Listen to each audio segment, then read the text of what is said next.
Gabrielle jumped into a parental kind of role when she and her wife got together. Her wife was already parenting a child. It was a couple of years before they decided that they wanted to expand their family and grow their family. And our conversation today is as much about the path and the journey that they took to create and expand their family as it is about the dynamics of the relationship between their two children and how their older child fully embraced being a big sister. It's an interesting and wonderfully warm conversation that you don't want to miss. Welcome to the Becoming Baby Ready podcast, your podcast for queer family planning.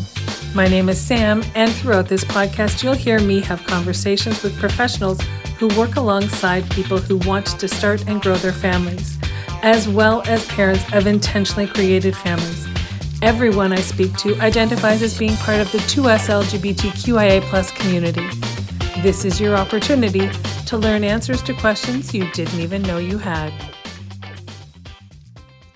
Welcome, everyone. I'm really excited today to introduce you to Gabrielle, who is visiting me from the US, and we're going to talk about their family creation story. So welcome. Tell us about who you are and the members of your family. So my name is Gabrielle, and I live with my wife, my daughter, my son, and our three animals.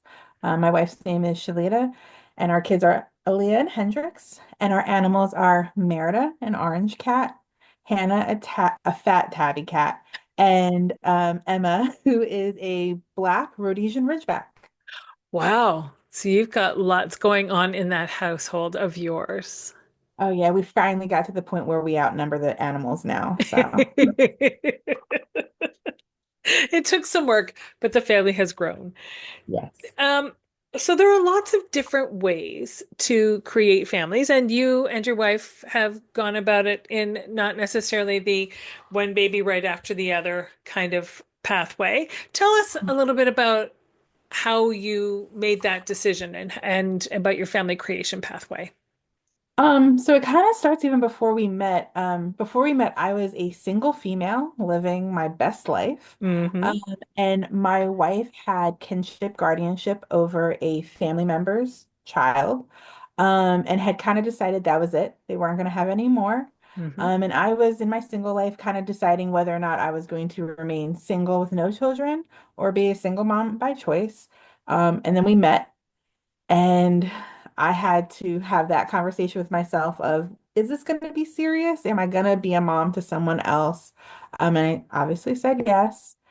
And then we were kind of toying with the idea of our daughter being an only child, maybe having more, maybe not. And then COVID hit, and we kind of made the decision. This is the time for both home. This is kind of honestly the most stable we're going to be at this point. Hmm. And then we decided to go on the pathway of having our next child, which is Hendrix, but it took a long time to get there. We Hmm. started in May of 2020, and he's born March of 2024. Yeah, that is quite a journey. Oh yeah, it was a long, long process. Now, so when you came onto the scene, how old was your daughter at that point? She was 2.5. Okay. So, Yeah, so she doesn't have any memories of before me. mhm, It's just Mama Gabby and Mommy. right. Excellent. And did you have to go through any process of adoption for her because of So, well, right now we are currently going through the process. So my wife still has kinship guardianship, and we have been working for the last 2 years towards officially adopting her, both of Mhm. us adopting her. But because, the status of biological mother is unknown, money, because we went essentially the private route instead of going through like foster care system or anything. It's all Mhm. of our money out of pocket. So with all of those, we've been working on it for the last 2 years. We're finally at the point that we may be filing soon, which is going to be awesome because it'll give her some true stability. She never has to have that worry of anything changing in the future, even though it's not going to. Right. Um, but then also she gets to change her last name to match everyone in the houses. So I'm looking forward to it. Yeah. And she's how old now? She is going to be 10 in less than a month. Oh my God. So she's definitely old enough to be cognitively aware of the whole process and about what it means to be worried about that potentially coming up. And as you say, it's not necessarily a reality. However, you can't remove that worry from the back of your mind, no matter how Exactly. yeah, yeah. So So yeah, I'm glad she has that. oh yeah, and I think having a little brother now has kind of like it brings up more questions than she had before, and that might also be she's getting older, but Sure. also she is understanding more about her origin story and like the differences because she has asked about like, well, I didn't grow in your belly. No, but that doesn't mean that my love for you is different or anything like that. It's just, when you have questions about those early 2 years, you have to ask mommy, not me. Right. Yeah. I only know from potty training on. Right. Right. Oh yeah, you dove in at the fun point. Oh yeah, she was in the midst of potty training and sometimes I wish I had those sweet little baby moments before that, but I kind of got it was a nice way to dive in. Sure. Sure. Absolutely.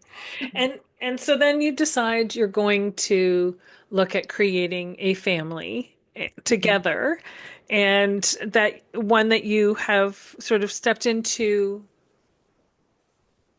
I don't even know how to say it because you jumped into a family with your wife intentionally. You knew that this child was there, and you jumped in, and together you decided you wanted to do it together. But then you make a conscious decision that you're going to determine how you create the next part of your family. Maybe is more what I mean. So there's lots of decisions to be made at that point. Okay, we're going to do it, but what does that mean? How are you doing it? Oh yeah, so we started just Googling it because I knew how to do it through a sperm bank, going to the doctor, all of that. But at the time, you're talking mid-COVID, like Hmm. I did not want to go to the doctors. I really didn't want much medical intervention if we could avoid it. So we kind of started Googling. We saw some documentary where someone used a known donor. And Hmm. so that was our original route was using a known donor. I went through like all of my college friends, childhood friends. She did too. We did contact some people, but we weren't having any luck. Hmm. And then we went on Facebook and joined a couple of different donor groups on Facebook. And we found someone and we used them once and then didn't have great vibes Right. because we found out that they had over 50 children. Yes, yeah. And Wow. and funny enough, later on in life, my daughter ends up being friends with one of the products, and we didn't even know ahead of time. Hmm. So it's a small world. And so we decided to switch known donors, and it took a while to find someone, and we used the same donor for I want to say 18 months straight every cycle. And I was not getting positives. I would get, I guess, a couple of chemical pregnancies where I would get a line and then it would go away really quickly. And but for testing as much as I was, like the crazy person I am, I wouldn't have even known. So it took a long time and I had to switch jobs because my insurance was really bad and did not cover any fertility services. It wasn't even like they would cover a consultation to find out what potentially could be going on. So I had to switch Okay. jobs, yeah. And then we finally decided to go the fertility service, but the one place near us did not allow you to use known donors unless you were willing to wait 6 months. That they would donate, then they do the sampling, and then it had to be on essentially on ice for 6 months. And I was like, Hmm. I don't want to wait. It's been so long. At this point, it'd been like almost 3 years. I didn't want to wait another 6 months. Right. So then we went the bank route. Right. Yeah, and both me and my wife are brown people. Like I'm mixed with white, but we wanted someone that was similar to my wife. And so finding an of color donor was near impossible. Hmm. And if you're looking for a mixed donor, it's even more impossible. So that took forever. It Um, does. It does. It's like a needle in a haystack, really. yes, and I didn't realize how difficult it was going to be. I don't know why I didn't know, but I just figured like, hey, people donate eggs and sperm all the time. Like, there's got to be someone that's similar. And Right. it wasn't. And so we tried 2 times, and both of them I had negatives. And I also was doing this weird thing. We were doing medicated IUIs where I'm taking the medication and they're monitoring me, and then I'm ovulating on my own without them giving me that trigger shot to induce. And so I was questioning it and no one really was listening. And then the last time I cried on the phone. I was really upset. And a couple of days later, I got a call from one of the doctors and he's like, I reviewed your entire medical record and I think that you're ovulating too early. You're ovulating immature eggs. And he's like, so what we're gonna do is we're gonna put you on all of the medications you were just on, and then we're gonna add another one that's gonna prevent you from ovulating. And when we think that the egg or eggs is mature enough, we are going to let you take the trigger shot and you should be good. And the first cycle that we did that, I get pregnant with Hendrix. Wow. Okay. Because you don't often hear about that. You hear people talking about how they knew when their body was ovulating and they could feel when it was ovulating and all of these things. But you don't hear people talk about ovulating prematurely, that the egg is just not mature enough yet to be fertilized Yeah. and become a baby. I didn't even know that that was even a thing that happened until he was telling me that. And I'm like, how did you figure that out? And he said, looking at the size of where my follicles were, they were not big enough to have had me ovulating, but obviously I was ovulating literally on the 14th day. And Mhm. anyone that knows my personality is like, I'm very much on time. Like, So your body did I it when it was supposed to do it, even if it wasn't ready to do it. Exactly. And that's very much the theme of my life is I do things when you're supposed to do them, not necessarily when I'm ready to do them, but I will do them. Yeah. And it was crazy because at that point, more than 3 years, I kind of come to the terms of that I'm going to keep trying, but hitting the reality of my daughter's in third grade. Like, she's getting a lot older. We were only looking at a 4.5, 5 year gap when we started. And Mhm. now we're looking at almost a 10, like this is going to take forever. I don't Yeah. know. And of course, Hendrix came on his own time, which now knowing him, that's him. Right? Yes, they're here to Yeah. teach us things, and we don't know what those lessons necessarily are until we start to learn them, right? Oh yes, definitely. Because as much my kids are very, very much alike, but the lessons that they're teaching me are very different. And it might be the season of life I'm in, but it also just feels like you're right that they're each here to teach me something, and it is very different from the other one. I do love that. I do love that. Now, when it came time to decide to try for conception, both you and your wife have uteruses. Yes, we do. But we had decided me more that I really had this yearning to carry. I've always wanted to be pregnant. I didn't always know if I wanted to be a parent, but I always knew I wanted to be pregnant. Okay. And so, we had this yearning, but there was a point in time where we had a conversation when I wasn't getting pregnant.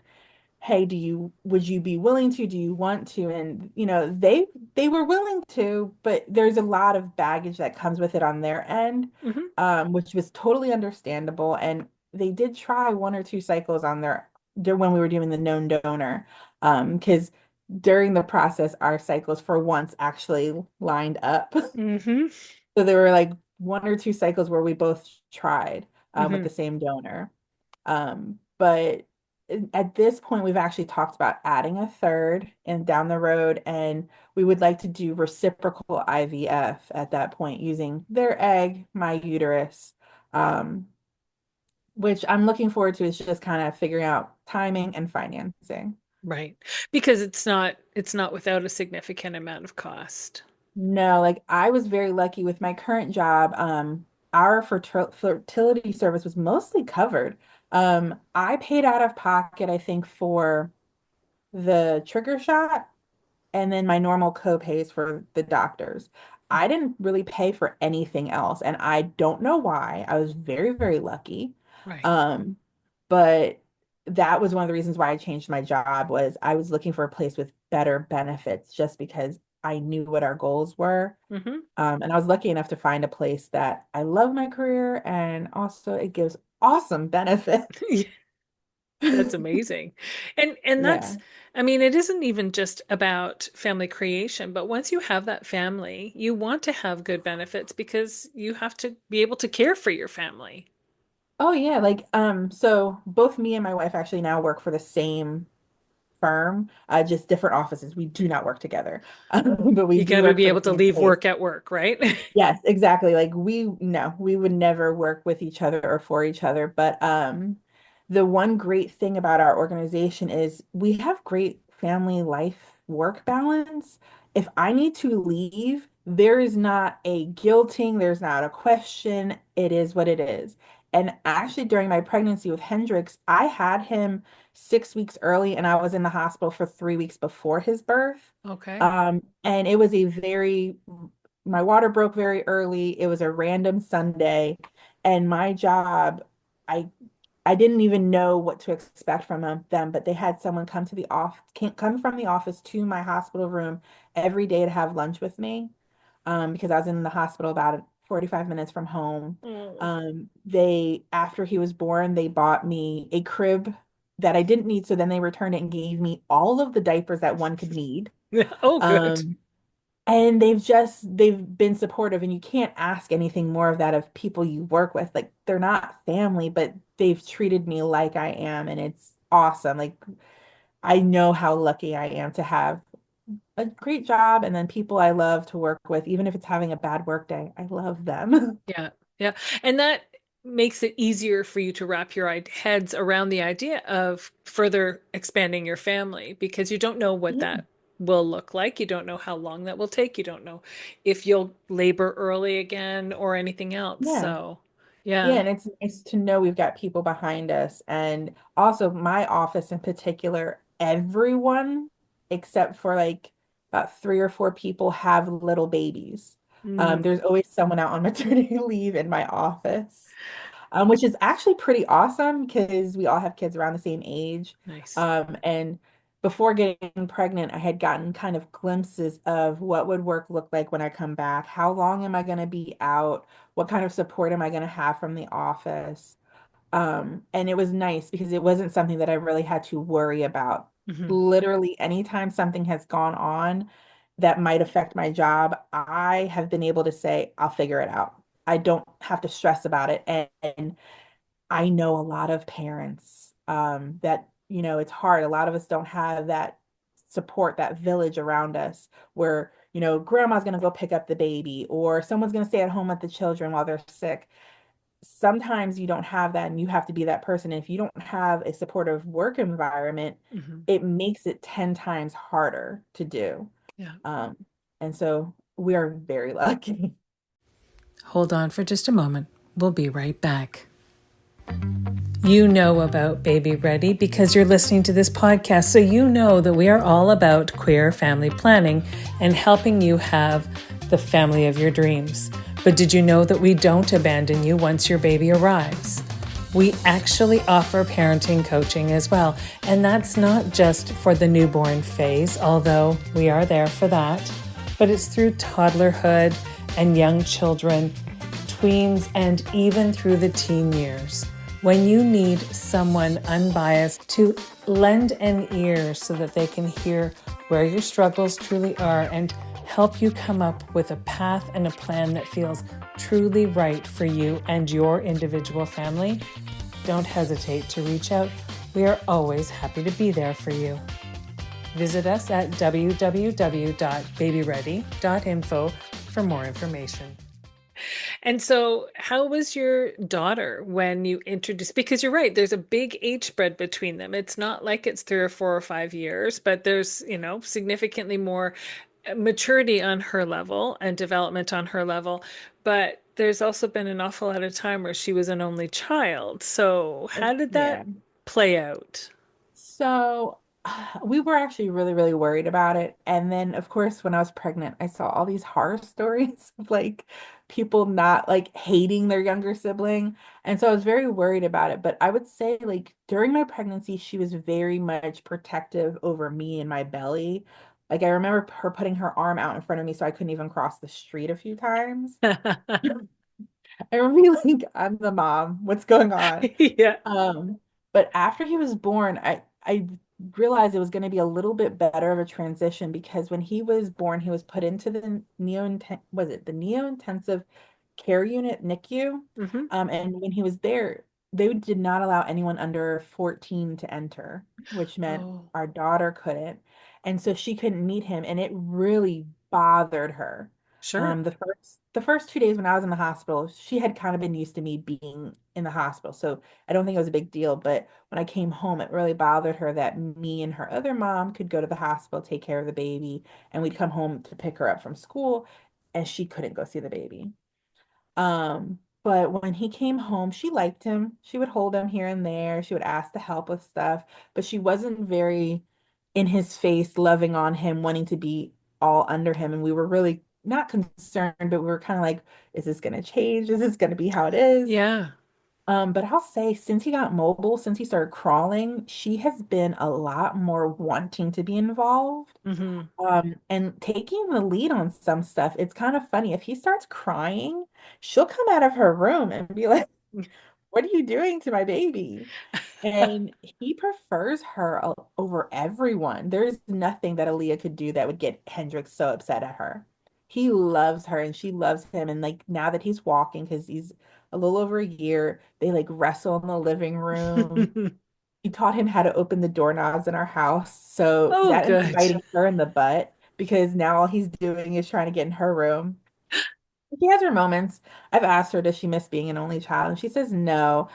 I'm sure she does because I was an only child until I was 10. Right. So I understand the big difference, but we allow her to do her own thing. She has friends over and he's not involved. She goes out and does her own thing, and we don't ask her really to do anything. It might be like to grab something here and there, but we don't force her to be involved unless she has to, unless she wants to be, Right. and or it's like a must. And I think that's partly why they've had such a good relationship is that she's not forced to be a big sibling if she doesn't want to be.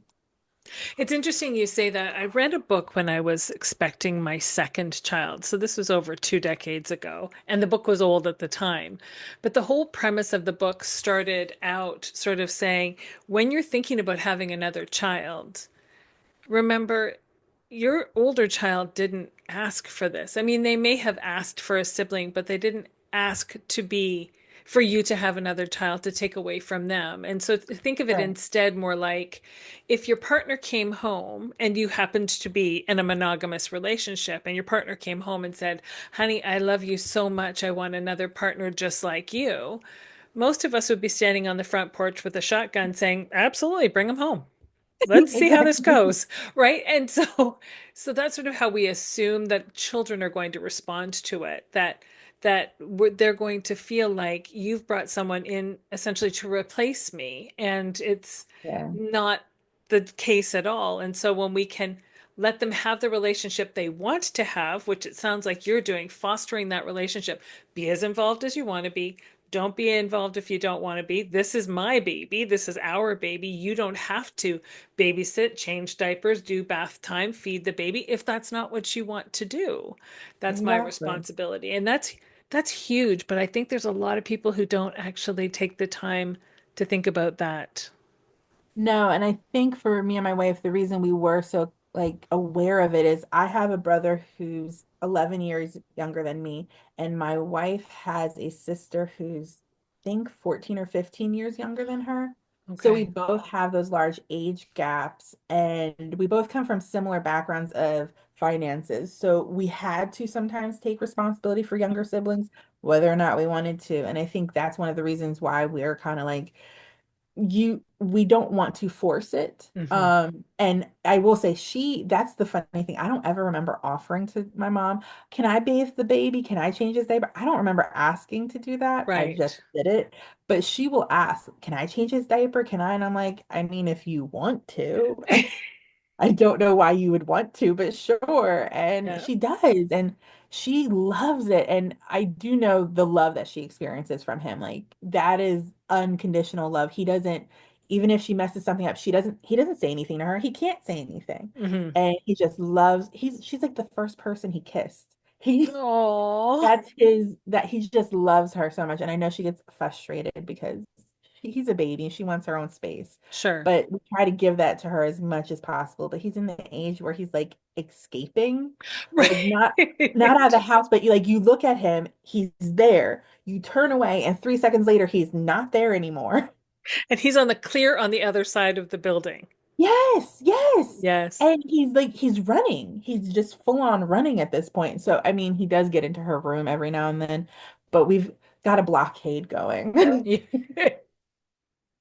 Well, and but then if you have a blockade going, she also knows that when she says, "I don't, this isn't when I want it. I've told you when I do because I ask if I can hold, I can feed, I can change, I can bathe, whatever. Oh yeah. I've given you the indication when I do want it. So when I don't, it makes it easier for you and your wife to say, okay, so we're going to help you have the separation that you need at this point." Oh yeah. Oh, definitely. Because she's 10, she's almost 10. She's getting older and she deserves to have her own space. Like Sure. even when it comes to her bedroom, I don't enter her room without knocking and waiting for a response. Mhm. And I most certainly really don't go in there unless I'm invited in there. I mean, obviously as a parent, you put stuff in the kids' room, you do a little scan, and then Yes. you tell them you got to clean that room up. That's right. I need those dishes back in the kitchen. That's exactly the stage we're in.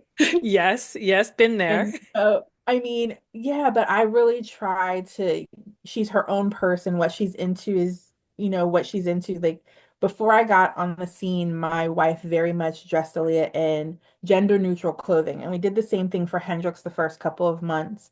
And Aaliyah has very much kicked that to the curb and is the most, I don't know how to explain. She's very fashion forward, Mm, into makeup, that's her thing. And neither me or her other mom are that way. We never hmm. pushed it, but that's what she enjoys. So if we see a pretty dress, we have to send her a photo to see if she's going to get that pretty dress. Yep, yep. And it's funny because, we don't push anything on our kids as much. We tried not to. Sure. Obviously, we're not perfect, and sometimes it seeps through, but it's funny to see what they each prefer Hmm. because none of this has been pushed on them, and they've both showed very big preferences. Like Hendrix loves his baby doll, but he loves his car. He Hmm. will put his baby doll in the car. Yep. As you should. and and he loves, it's fun. It was actually funny the first time he went to daycare. I got to watch for a bit, and he picked up a baby doll and he put it like on his shoulder Mm. and like held it, and like he was doing the big slobby kisses on the bald head. And I was like, he knows that when something's littler than him, you have to be sweet to it, you have to be Yeah. nice to it. Yeah. I wish he would take the same energy for the cats, but we're getting there.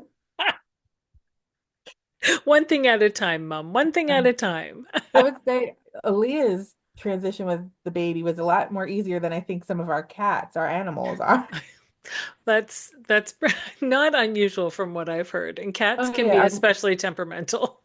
oh yeah. The cat, the animal we've had the longest is Hannah, my tabby cat, my fat tabby cat. And every time I bring someone or something home, she has something to say about it. Mm. And every time I can see in her face, she's like, another one? I wasn't enough again. And I'm like, it's not you, it's me. It's a me thing. Yeah, that's right. You're a pretty kitty Yeah. and you're fine. Yes, It's me. I like variety. Everyone and everything is variety in this house. There you go. So, remind me again, how old is Hendrix? He is 13 months, so he just turned a year old last month. Yeah. So are you expecting, like, are you thinking that you're going to start the process again soon, or have you kind of So waiting we're till you get, talking yeah? we're talking like when he's around 2. Mm-hmm. Just because we want some just the four of us time. Yeah. Also we need a place where there's more space because we've already outgrown. We've been where we currently are for like a year and a half. We moved when I was pregnant and we've already outgrown the space. We both totally underestimated how much space a baby takes up. Yes. Um, because I don't, I mean, obviously the way my parents raised their kids is a little differently than I do, but I don't remember any of my siblings having this much stuff. But like he's taken over everything. His stuff is everywhere all the time. Yeah. Yeah. Well, we're a stuff kind of world now, differently too than we were years ago. That is true. Because I will say, like, I scroll on social media a lot, and I will be watching, and other people will post like something, and I'll see in the background, oh, Hendrix has that toy. Hendrix has that toy. Yeah. And I'm like, Yes. he has like every toy. And it was funny. I was just talking to my wife. I'm like, when he was littler, we were talking about how many toys he had, and it was just too much. And I was like, it's not so bad now. Mm. But I'm also realizing, like, because he's bigger, his toys are bigger. So Yeah. you can have like 5,000 like squishy playthings, Hmm. and it's overwhelming. Or you can have what we have now is like five cars that he wheels around the house. Hmm. And it takes up different space and it's a lot less overwhelming, Yeah. and easier to put away. So, but it's so much stuff. Yeah. I just have to keep remembering that as they get older, their stuff just starts in their room. Yeah. Yes. Yes. But they need to have rooms to do that. So if you are Yeah. feeling like your walls are closing in, you need to expand the walls a little bit. And probably Aaliyah will want a little bit of her own other space as she gets a little bit older too.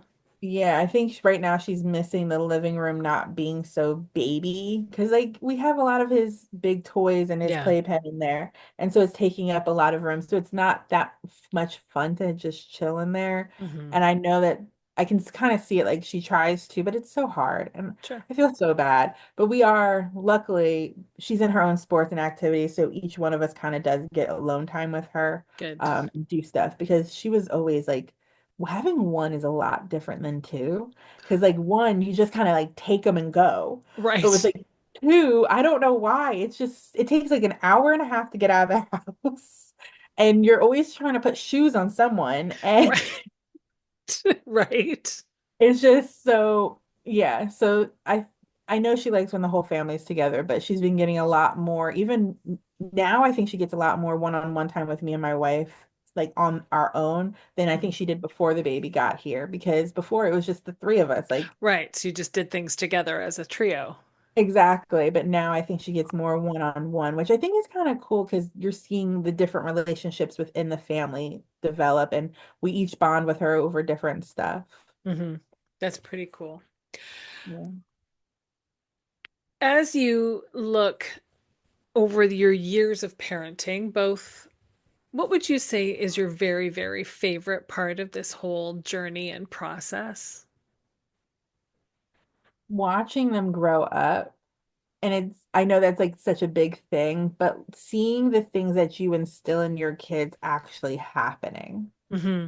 Because I will say like right now is my favorite age so far. Every age is difficult and fun, but this 9, almost 10, her personality is so big, and I'm finding that all the things that me and my wife worried about teaching her, like empathy and kindness and self-esteem, is actually there because Nice. you don't see it with your kid one-on-one. You usually see all your where you fall short with your children. Right. But when you see them interact with the world, you actually figure out what stuck and what didn't. Yeah. Because I will say, like, she'll tell me stuff that's going on at school, and I'll be like, "Oh, really?" And she will then spit out this whole opinion of, "Well, that's not appropriate because of their age, and we shouldn't be focused on that, or we should do it this way." And you're like, "Exactly." I'm You so know, proud. Hand mommy a tissue. exactly, like, Right. okay, it's stuck. And I that's what I'm excited about.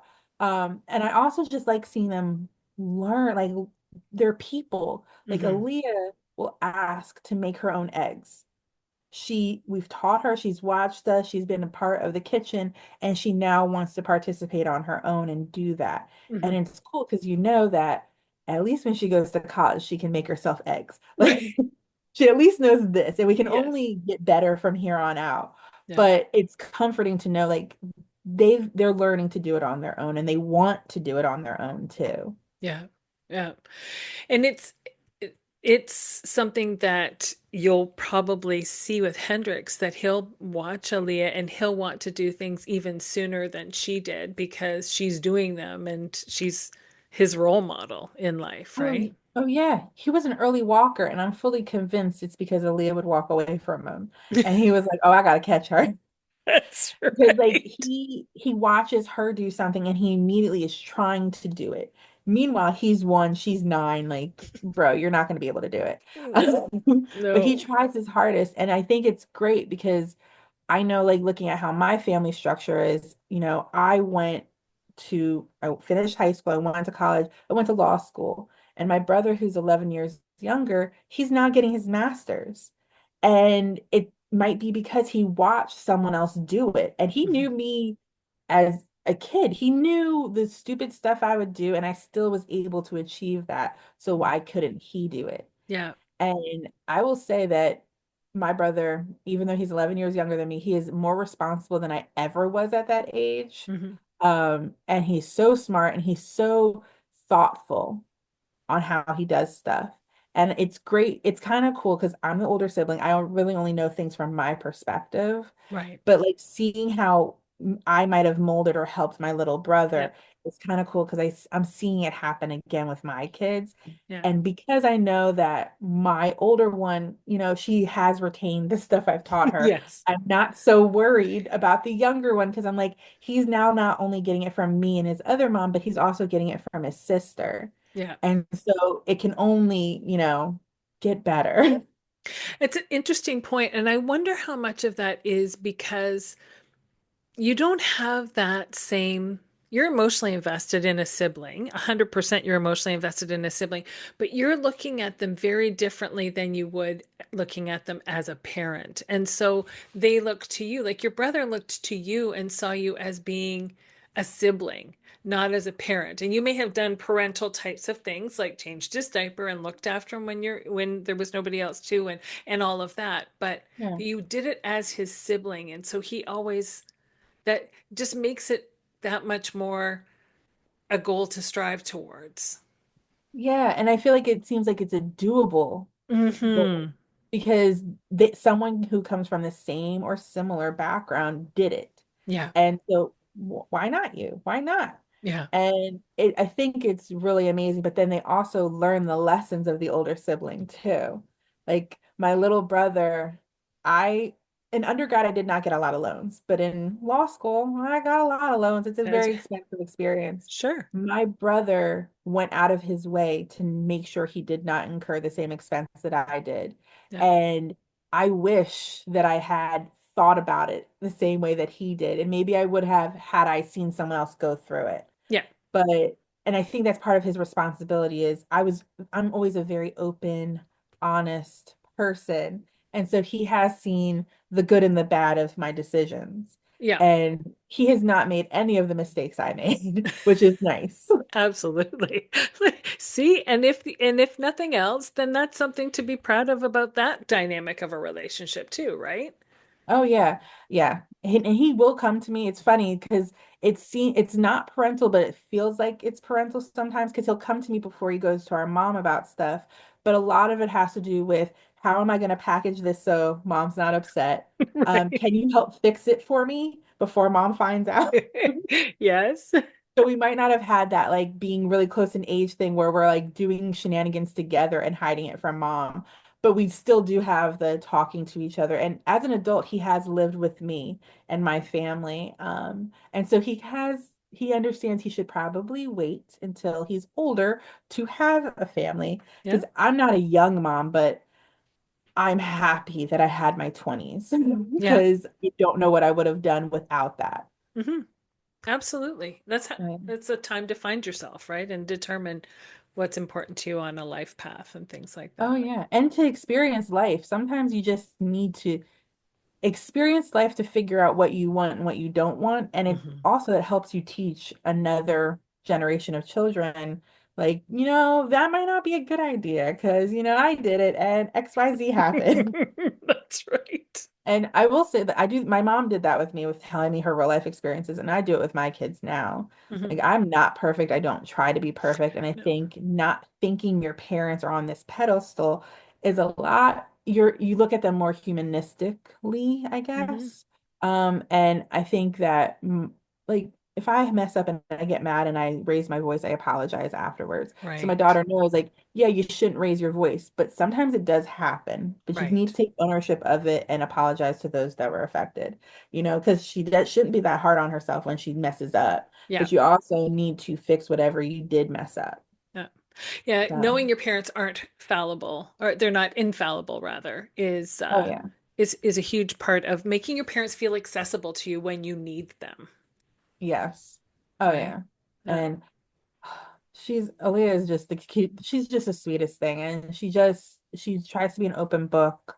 I think the best that she can, but Hmm. also, and because you have kids, they have their tells, Hmm. Oh, yes. and she is very clear tells. Hmm. She's very emotive on her face, and Yes. I don't think she's realized that yet, which is a good thing, at least for me.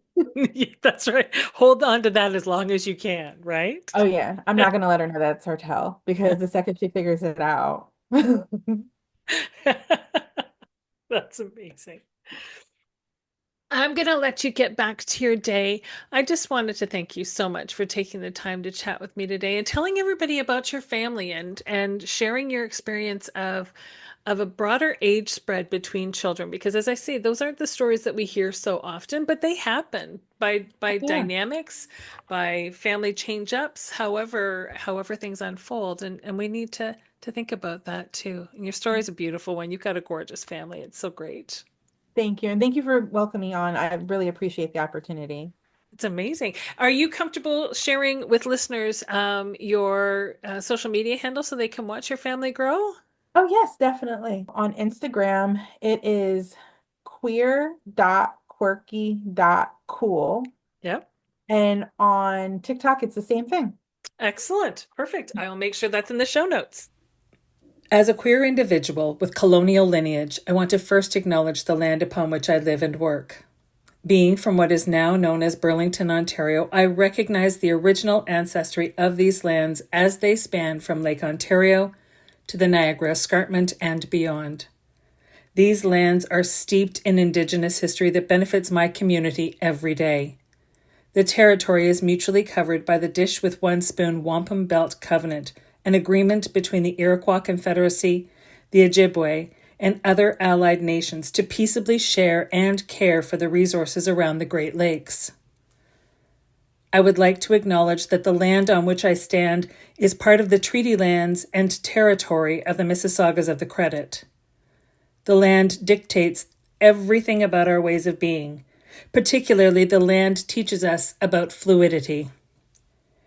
Concepts of the binary system and heteropatriarchy were imposed by the colonials who were, at the same time, removing children from their homes, families, and all that was familiar to them. These same children were divided by the only two prescribed binaries recognized by the settlers, and they were forced to conform to a performative, gendered falsehood. The land doesn't operate under binary thinking. It is diverse, complex, and unpredictable at times. Rather, the land holds us and all of our remarkable paths and identities. Every organism and spirit has a purpose. It is from this understanding that I strive to live and grow. Thank you for joining me today on the Becoming Baby Ready podcast. If you have a story that you'd like to share, or you know someone who might, if you're a professional who works in the capacity of helping people start and grow their families, and you identify as being a part of the 2S LGBTQIA plus community yourself, then please don't hesitate to reach out. We always have room for more stories to share, and there's always more learning to do.